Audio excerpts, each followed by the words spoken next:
Like Snake said, Ace is Hongo. From the right, the other three are Musashido, Nijisaki, and Kubota. Musashido was the man with the cash. Nijisaki was Hongo's right-hand man, and Kubota developed the actual technical details of the experiments. How do you know all this? Come on, man, I told you, I finally got my memory back. No, that's not what I mean. I'm trying to ask you why you knew all this stuff in the first place, before you forgot it.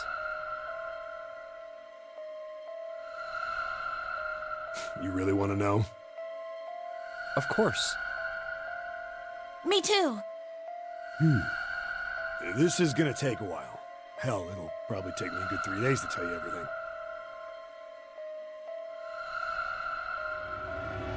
Well, we don't have 3 days. Just give us the short version, all right? Short version, huh?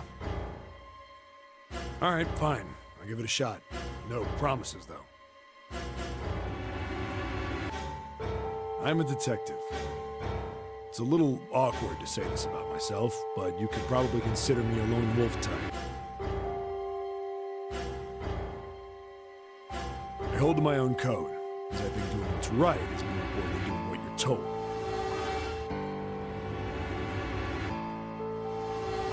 That's why I followed my gut that night. A slim lead brought me to the wharf. It was 9 years ago. The wharf had been cold as fuck, and I could barely see squat. I was investigating a mess of kidnappings, all of them children. It all had one thing in common, a history of visits to one particular hospital. A hospital under the management of Cradle Pharmaceuticals. My investigation had turned up evidence that Cradle had been involved in the kidnappings.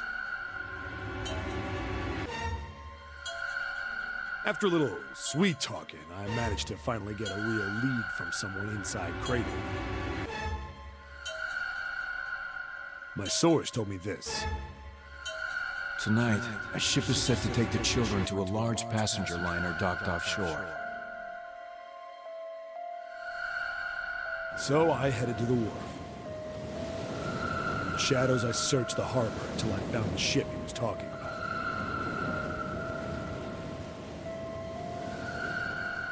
There was a bunch of movement near it. Men in black suits, many of them were carrying large bags. The bags.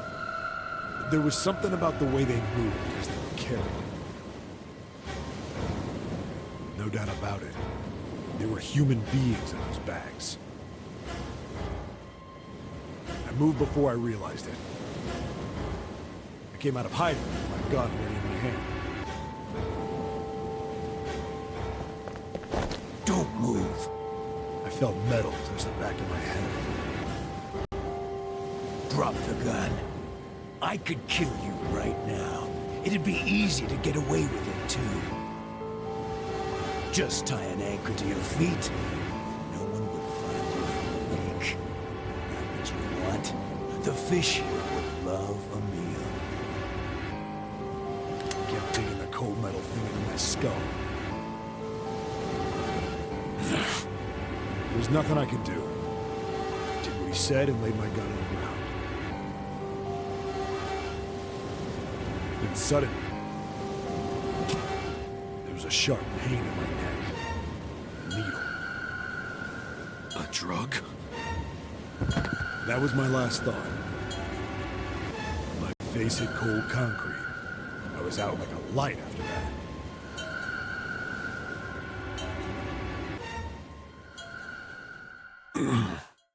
I woke up on a hard floor. Damn it! Shit, my head hurts. I did a quick once-over of the room. Where am I? A small, shabby bed, a dirty sink. A toilet with no privacy. I'd seen it countless times as a cop. I'm in a cell, huh? Facing the toilet was a door set into the wall. I was still pretty woozy, but I made my way over to it. I pushed and pulled on it, but...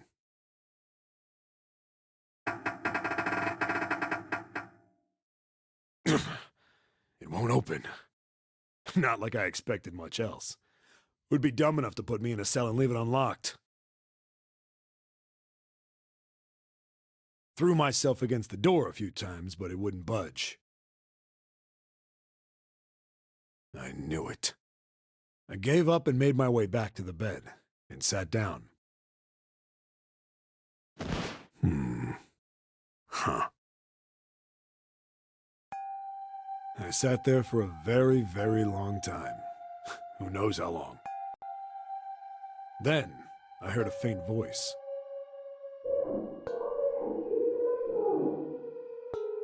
The voice was far away. I couldn't understand what it was saying. But I could hear one. It was pretty high, probably a little kid. Huh? No, it was several. I hear 5, or 6, maybe more. Where? Where are they coming from? I pressed my ear to the wall and tried to listen through it.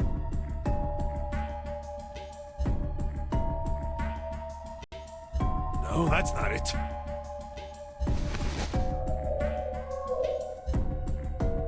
Left. It's coming from under the bed? I hauled on the metal frame, flipped the thing over.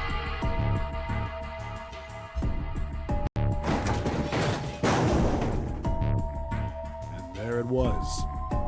The bed had hidden an air vent under it. The hole in the wall was covered by a metal grate. I dropped flat on the floor and peered through the grate. I couldn't see shit. But I knew it in my gut. This was where those voices were coming from. Hold on. Why are there kids here? But then what my inside man told me popped into my head. Tonight, a ship is set to take the children to a large passenger liner docked offshore.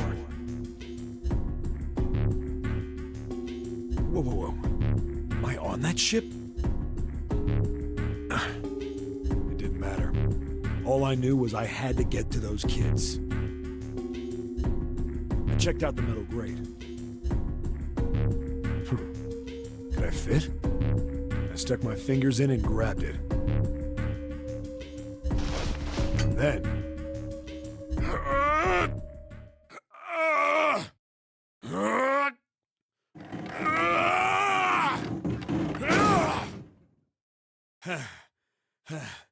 yeah! How do you like that, you son of a bitch? I finally got the damn thing off. Sweat was dripping down my face, so I wiped it off and crawled inside. The first bit or so was tight. I had a wriggle on my belly. It wind up eventually, and there was space for me to crawl along on my hands and knees.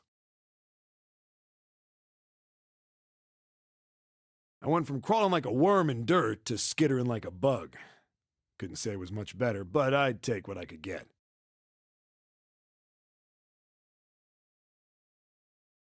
And when I'd been in the thing long enough to start wondering where it'd take me, a massive sound nearly scared the piss out of me. It was like a heavy metal door had just been slammed shut. Then, there was a voice.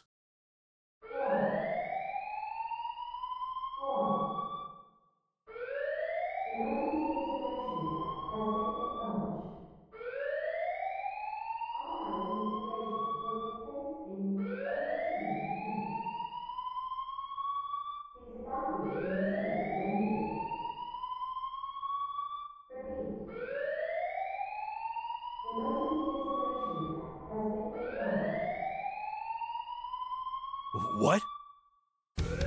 Wasn't sure what it meant, but anything with incinerator is bad news. Then, almost as if that was a cue, I heard a mess of young-sounding voices.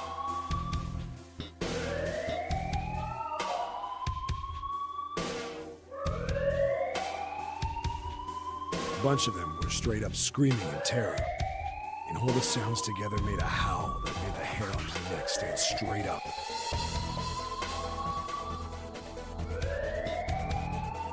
Damn it! What the hell is going on here? I scrambled through the duct as fast as I could. I made a giant racket, but I didn't care at that point.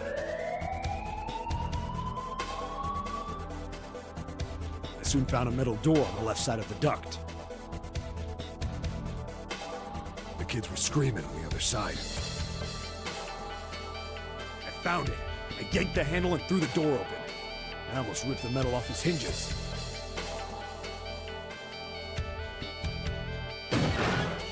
What the hell is this place? I couldn't believe what I saw. The room had a dome up top, and there had to be about 9 walls, all the same size. Up in the ceiling was an upside-down funnel. Almost like a chimney. I looked down.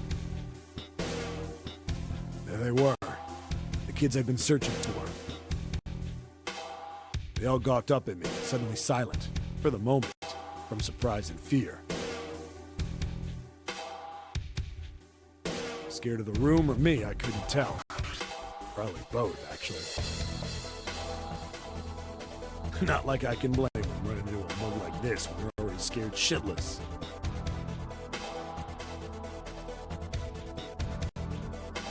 I snorted at my own dig at myself and turned to the kids.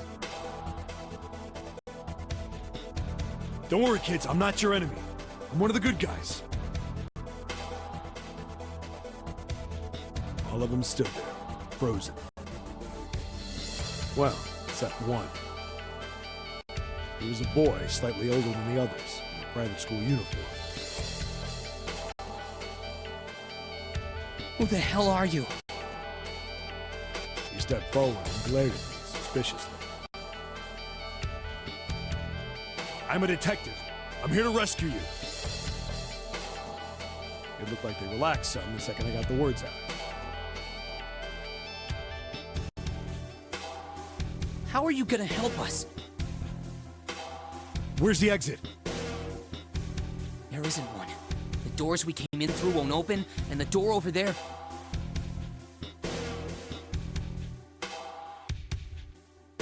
He kind of cut himself off. I think he was considering something before he changed his mind.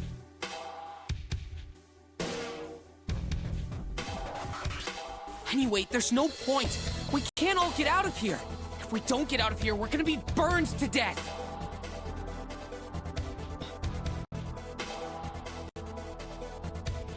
Burned to death?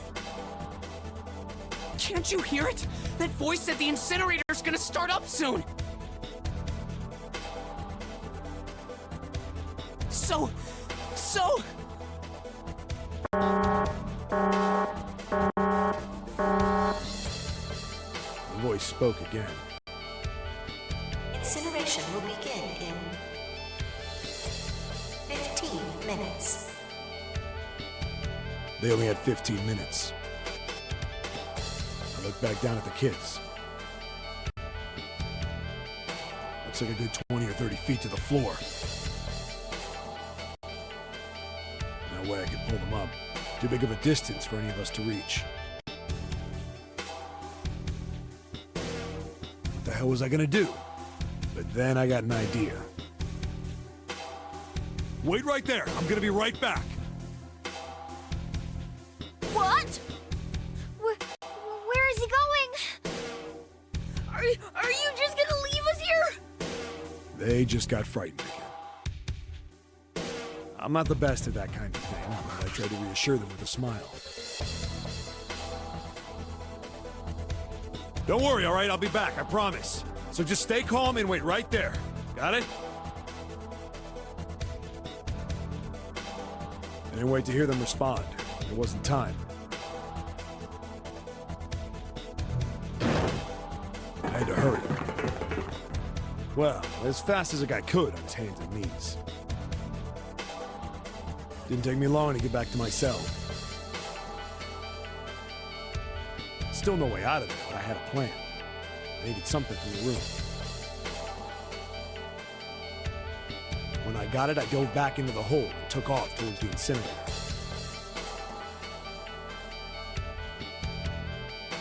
Then...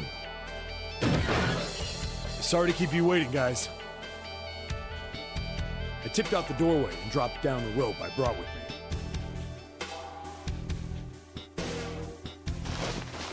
Back in the cell, I'd torn the bed sheets into strips and tied them together to make a rope. Sloppy, but it got the job done.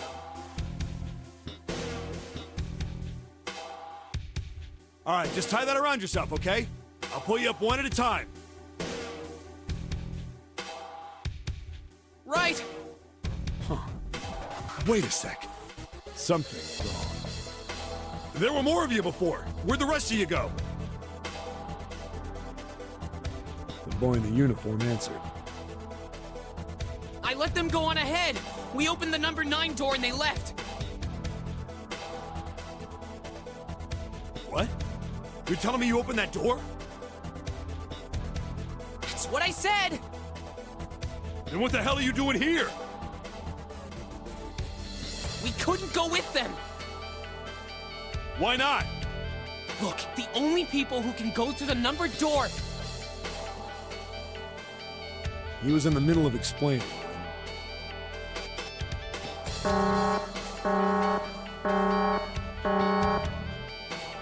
Incineration will begin in 5 minutes. The wall shook a bit and the voice bouncing around. Look, that can wait, all right? Just get us out of here! Right! I grabbed onto the rope. First one I pulled on was a girl with a ponytail. Next was a girl with a red necktie. A boy in a jacket came after. He said he'd climb up on his own. The boy in the uniform was the last up. Like the other kid, he climbed up the rope himself. He looked pretty scrawny, but I guess he was stronger than he looked. He moved fast, but when he was almost to me, we heard some knocking. Everyone looked at the door. It had a thick, square window set into it. On the other side, an angry face was staring in. God damn it! What's going on here? Why is the room empty? Where the hell are those fucking kids?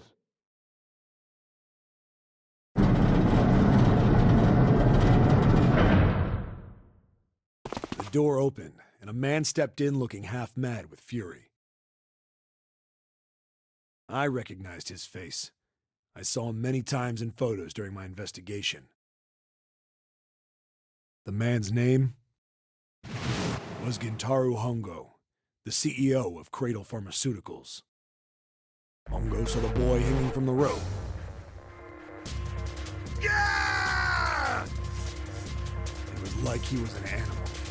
He lunged for the rope. Hurry! I know!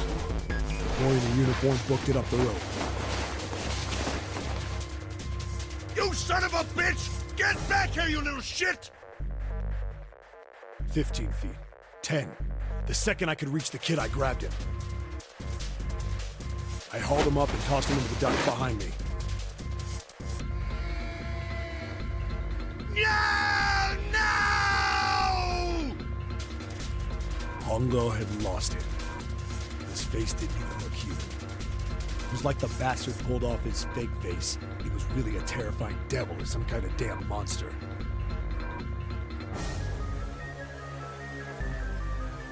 I quickly reeled in the rope, leaving a furious Hongo yelling at me from the floor. You fucking bastard! You won't get away with this! How dare you compromise this experiment! Experiment?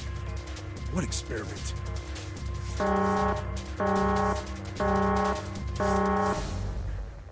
Incineration will begin in 1 minute. Hey, old man! What the hell are you doing? Hurry up! The boy in the uniform was trying to get my attention.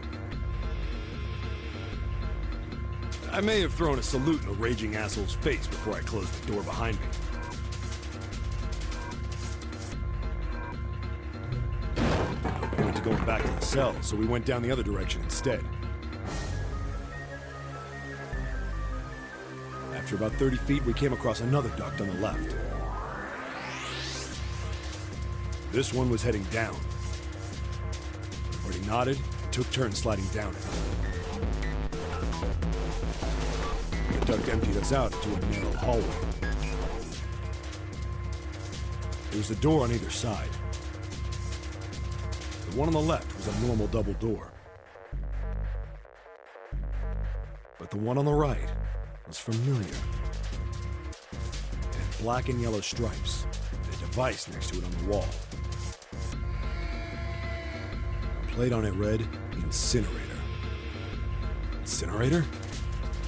Yeah, that's where we were. It was the girl with the red tie who answered me.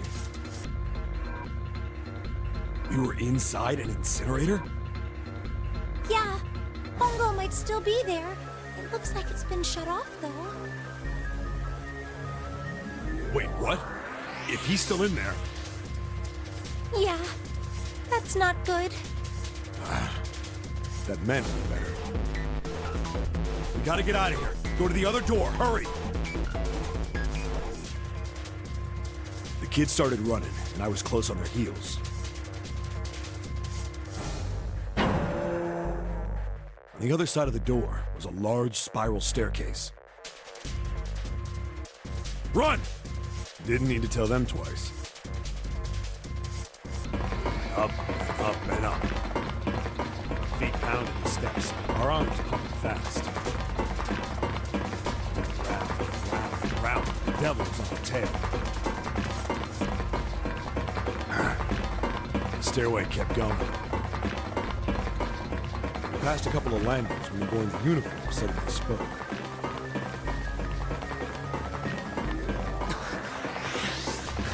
Something's up. Akane's not catching up to us. Akane? My kid's sister. The girl with the red necktie. Akane.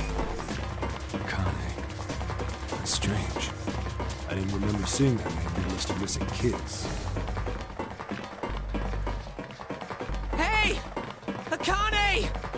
He kept his hands around his mouth and yelled.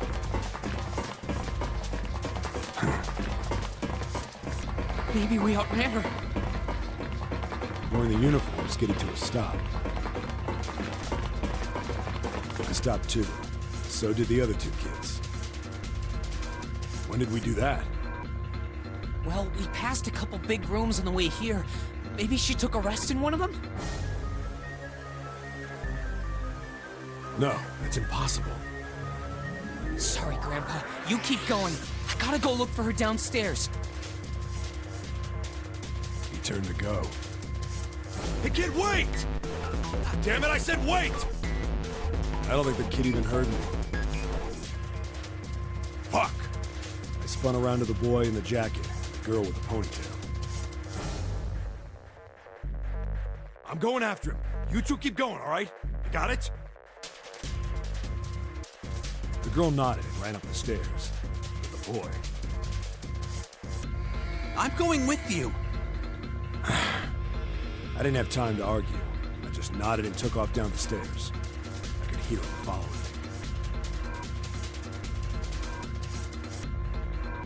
We ran all the way to the bottom floor, calling for her.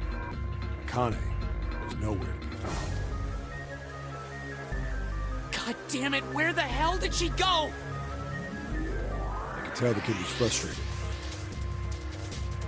And then suddenly... Help me! Somebody help me! we heard a girl's voice. Akane! The boy in the uniform threw open the door and leapt into the hallway by the incinerator. We rushed in after him. I couldn't for the life of me believe what we were seeing. That bastard Hongo had Akane by the arm and was forcing her into the incinerator. Come on, goddammit, move! No, I don't want to! Let me go, please! Let go of me! She planted her feet squarely on the floor and was struggling to get away. But Hongo was bigger and stronger. She wasn't gonna win.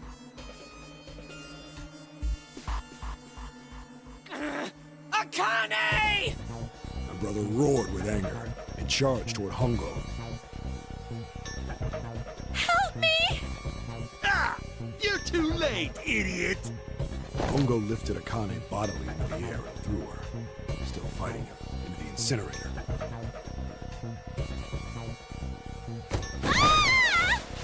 Before we could even blink, Hongo had leapt through the door after her. We saw him land inside.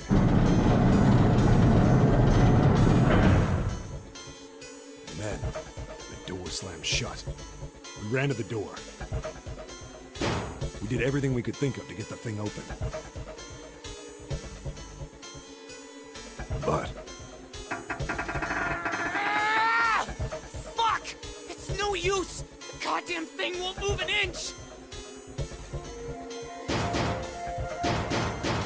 he started slamming his fists against the door. He was close to shattering his knuckles with how hard he pounded on it.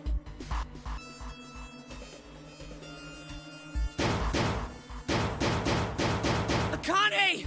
Akane! Are you okay? You came back!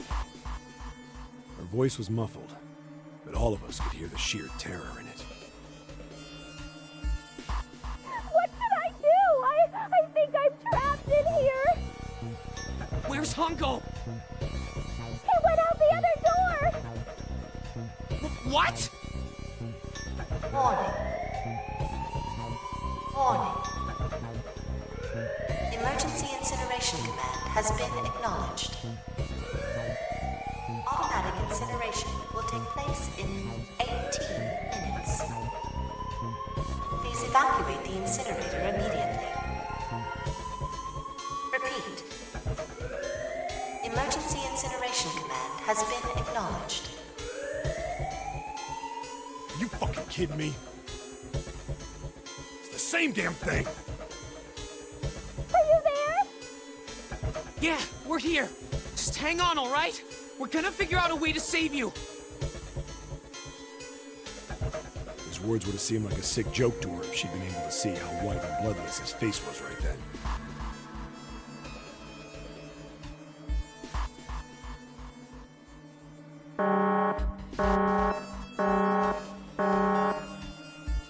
Incineration will begin in 17 minutes. Please!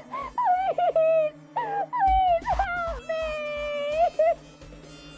I'm really, really scared! I don't want to die, please! I don't want to die! I don't want to die!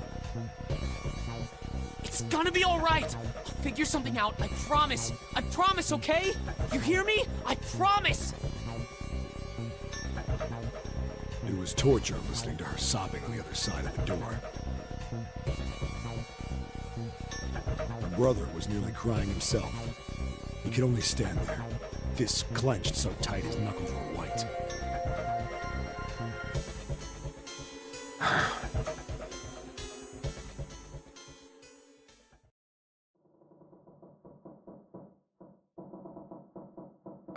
What happened then? Come on, man. Put yourself in my shoes. It doesn't end good. You think I want to remember that? Then... Yeah. Shit. If I'd known it was gonna be like this, I almost wish I hadn't remembered. Hey, are you sure? Huh? Look, I don't want to ask this either, but... There's There's something I don't get. So if you could just tell me, did that girl, Akane, really... Yeah, I'm sure. There wasn't anything we could do. After a while, the countdown ended. And we heard something... burning. The fire stopped, but we still didn't move. Me and the jacket kid were frozen. The boy in the uniform collapsed as if he couldn't hold himself up anymore.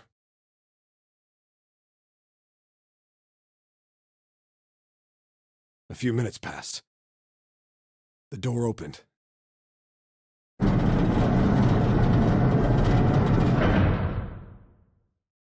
boy in the uniform tripped over his own feet running in. We followed, too numb to speak. The air in the incinerator was hot. Every breath made my lungs feel like they were on fire. It was like standing on hot asphalt. The air was wavering and in the middle of the room, there it lay. The kid's legs were shaking so bad, I don't know how he managed to walk. I couldn't see his face, but his body somehow looked empty. Finally, he reached it. He fell to his knees as his legs gave out on him. And then...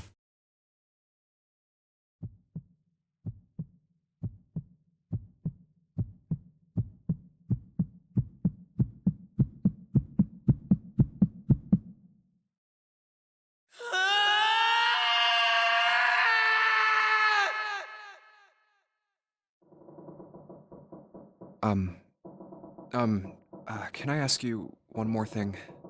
What's that? The girl, Akane. What was her last name? What does it matter to you? Just tell me, okay? Please? Kurashiki. Her name was Akane Kurashiki.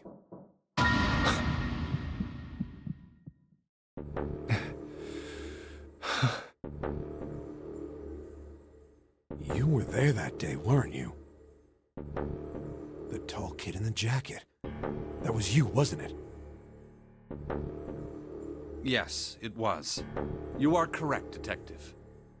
Don't misunderstand me. I told you before how Zero threatened me. There was nothing I could do. I couldn't say anything about what happened 9 years ago. So you're saying you're not working for Zero, right? Of course not. Clover, what about you? Hey, come on! You really think I'm working with Zero? I told you before, you idiot! I was in Nevada, in Building Q. I did hear that a detective rescued the kids on the boat, but... I didn't know it was you! Well, I guess I believe you. All right, let me ask you another question. Santa's real name is Aoi Kurashiki. He's Akane's brother. You know that? No, I didn't. Did you? Well, yes. I know Aoi Kurashiki was her brother. But I didn't know he was Santa. At least not from the beginning. 9 years ago, he was in the middle of puberty. His voice is entirely different now. I'm ashamed to say that even my exceptional hearing wasn't able to make that connection. As such, I had no reason to think Santa was Aoi. When did you figure it out? Clover told me that Santa might have been one of the subjects of the initial experiment. It was only a short while ago, while we were leaving the library. When she told me that, I had a feeling. Santa is Aoi? Akane Kurashiki, June's brother? There's still a lot we don't know. I mean, like, a lot. But there is one thing I think we can say we know.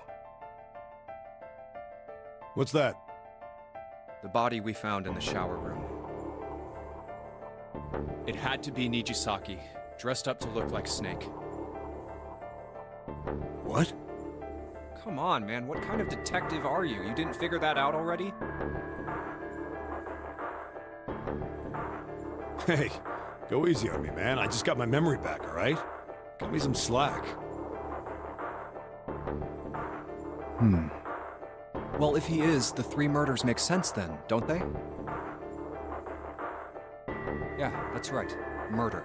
Kubota blew himself up, but that was murder too. So why did these murders take place? If Junpei is correct, and the body in the shower room was Nijisaki's, that means all of the people who were murdered were involved with the creation of the Nonary project.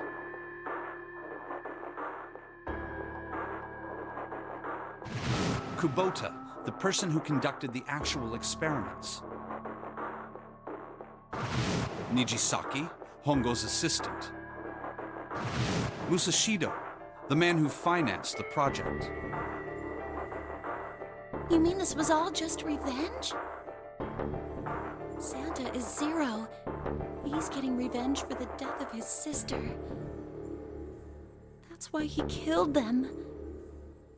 No, I don't think Santa actually murdered anyone. If I'm right, then it's not hard to figure out who the next victim's gonna be, is it? I'm pretty sure I don't have to tell you. Yes. Yep. Right. The next target will be Gentaro Hongo. The person who planned the Nonary project. In other words, Ace. What? What the hell's going on here? It must be 6 a.m. Our time is up. Shit! Come on, we need to get out of here. How? I'm betting this sucker opens the exit. Come on, let's go.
think the shaking stopped.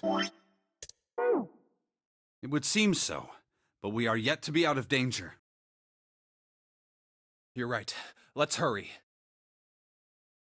This exit needs the Uranus card, too. Hey, Junpei. Yeah, I know. All right, it's open. Let's go. Okay, Neptune Key, let's see if you work. Yes! I think it unlocked. It says incinerator. So this is the incinerator. This is the first time I've seen it from this side, but yeah, I think so. Then there ought to be a lever near the door. Yeah, right here. Pull that and the door should open. Got it.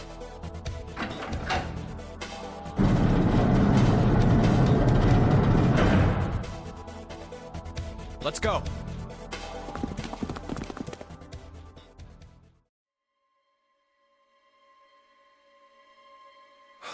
What the hell is going on?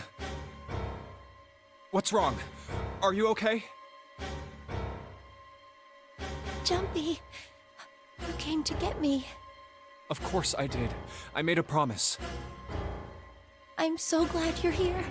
So glad. Hey, what happened to you? I'm fine. I just fainted. I wasn't feeling very good. I'm feeling a lot better now, though. Are you sure? Yes. I just need to rest a little longer. I'm sure I'll be fine. You shouldn't worry about me.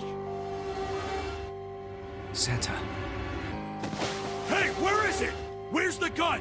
You hide it somewhere? I don't have it. I got sucker punched and they took the gun. What? Who took it? What? Isn't that obvious? I took the gun. Ace. Just what the hell do you think you're doing, Ace? Or maybe I ought to say Gentaro Hongo, CEO of Cradle Pharmaceuticals? You have me at a disadvantage, and I don't like that. You know me, but I don't know you. Do you have any idea how much I've suffered? Can you even begin to understand my pain? The pain of prosopagnosia, right? Another irritating insect. And how do you know that? Good question. No matter. If you don't want to answer, it makes no difference to me. This is a waste of time anyway. It's time for me to go. First is 1. Give me your hand. 8. And with this, 9. The ninth man. Kubota's bracelet. I believe I've won this game. I've had quite a time playing with you. I must thank Zero, I suppose. Wait, what? Ace doesn't know who Zero is. What the hell are you planning, Santa? At any rate, this game ends now. I will escape, and the rest of you will have a slightly less pleasant ending. I suggest you enjoy your final moments. Goodbye. Wait! What? Why isn't it opening? One more time. Now open!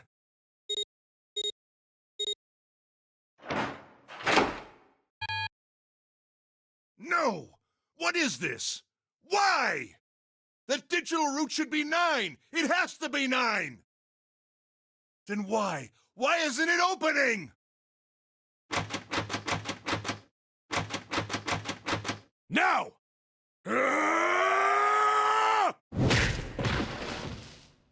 No! Ugh. Oh, that was close. Too close. Thank you, Seven. Don't mention it. Just one punch ain't enough for this piece of shit. After what he did 9 years ago, I ought to rip him to pieces. But if a suspect can't talk, they ain't much good. Once he's locked up in a cell, we're gonna have a little chat. 9 years ago? Then you must be... Yeah, you finally figured it out, dumbass.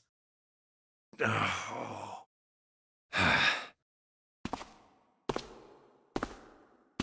Ace, you killed Kubota, Nijisaki, and Musashido, didn't you? Wait, Nijisaki? Oh, right. You don't know yet. All right. We'll just go through them in order then. Let's start off with Kubota. You talked to Kubota and managed to convince him to go into door 5 alone. You killed him without making it look like you killed him. The way I figure it, you had 4 motives. 1. In the Nonary game, the number 9 is dangerous. Whoever had the 9 bracelet could join whatever team they wanted. Adding 9 to any number doesn't change the digital route. Which means that number 9 could do whatever they wanted.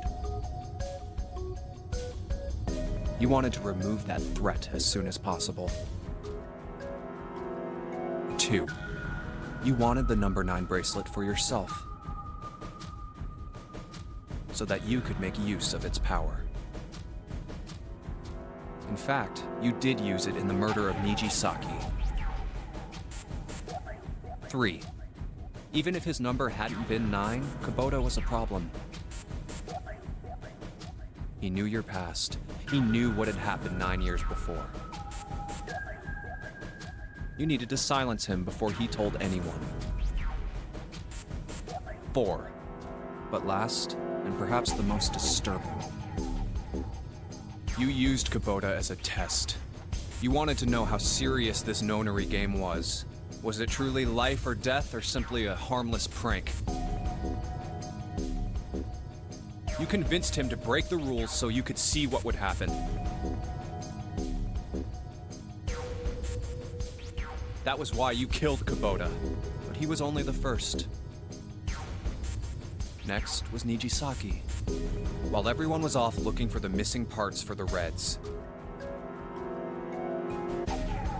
you ran into Nijisaki near the big hospital room. However, because of your prosopagnosia, you didn't realize he was Nijisaki.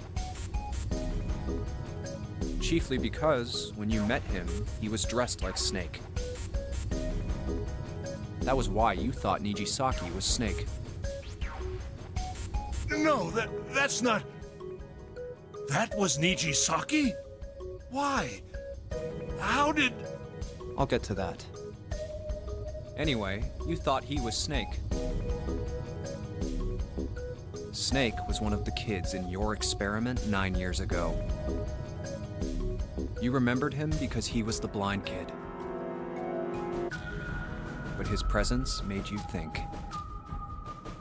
Snake was one of my subjects 9 years ago. He probably hates me. But if that's true, why isn't he saying anything? Is he keeping quiet because he can't see? Or perhaps he's working with Zero to get revenge on me. Whatever the reason, anyone who knows my past is a threat. Before he tries anything, I need to get rid of him. That was when you decided you had to kill him. The murder weapon was Kubota's bracelet.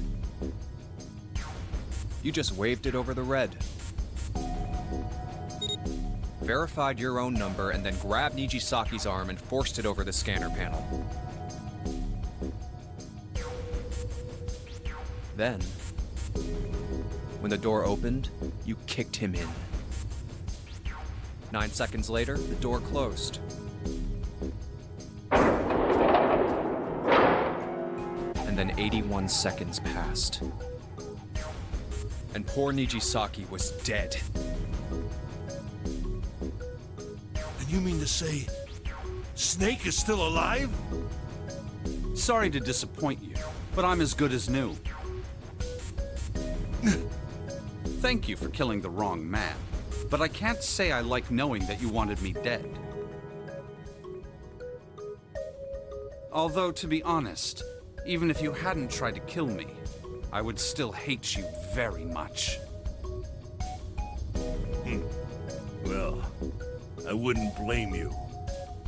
Last but not least, let's talk about Musashido's death. When Clover and I were investigating the chart room, you came over to talk to me.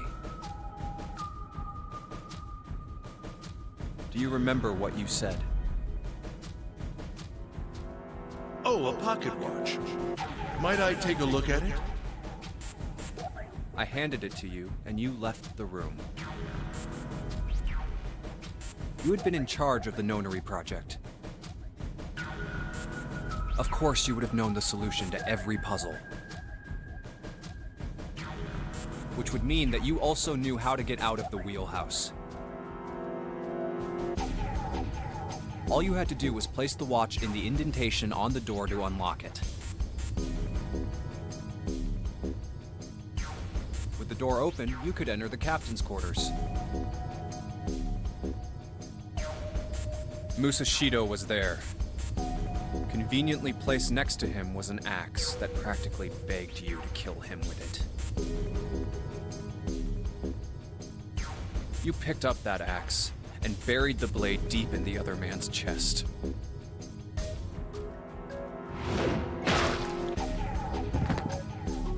One blow was all it took. And then you returned to the chart room as if nothing had happened. There was something I wanted to speak with you about, Junpei. Could you come with me for a moment? I had no reason to say no, so I followed you to the wheelhouse. When we stepped inside, remember how you slipped your hand into my vest? You pulled out a piece of paper, the one I used to cheat during the vote. But that wasn't really what you were after. Your true purpose had been to slip the watch into my pocket. It wasn't a very good plan. Had way too many holes, and someone saying the wrong thing could have brought it all down around you.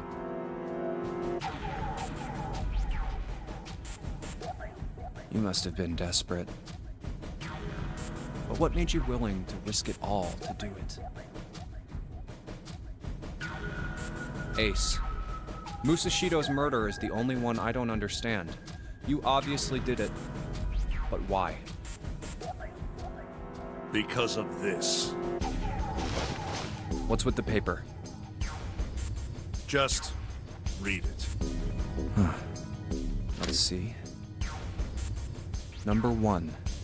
There are 2 ways you might survive this ordeal. The first is to win the Nonary game. The second is for you to confess your sins of 9 years past. I have prepared a camera in the captain's quarters. The images captured by that camera will be streamed through a satellite and distributed across the world. Simply look into the camera and repent. Once you have confessed everything, I will release you from this ship. To make your confession more credible, I have left you a witness in the captain's quarters. Perhaps he will confess with you. The decision is yours. Do as you please. 0. When I awoke in that room on D-Deck, I found that in my pocket. That was why I chose door 1 when we voted. If I went through that door, I knew I could get to the captain's quarters. As you said, I knew how to enter the wheelhouse. My plan was to find the pocket watch before anyone else. If I could, then my alibi would be set. At least, that was the plan. Unfortunately for me, you got to it first. That sleight of hand was the best I could manage on short notice. You meant to kill him from the beginning then? Musashido, I mean.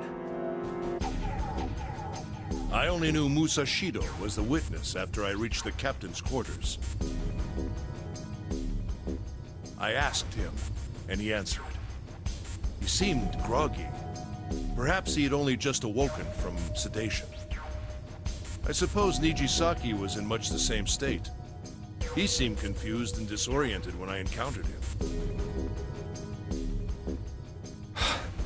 But yes, you are correct. I intended to kill him from the beginning, even though I didn't know who he was. I proceeded to the captain's quarters in order to remove this so-called witness.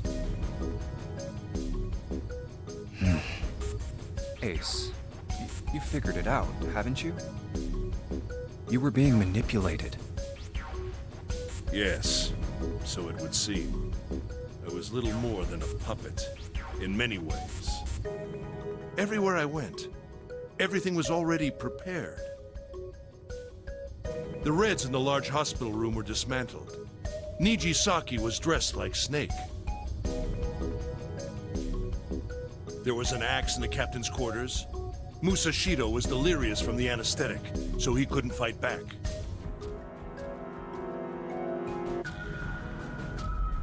Nijisaki as well.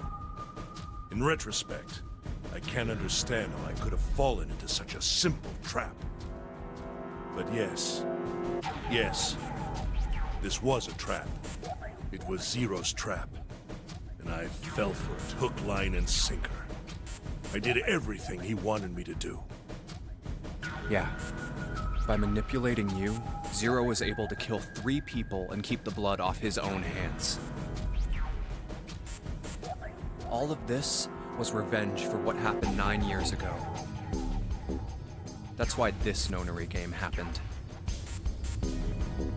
Am I right, Santa? Huh? What the hell are you talking about? I don't know any...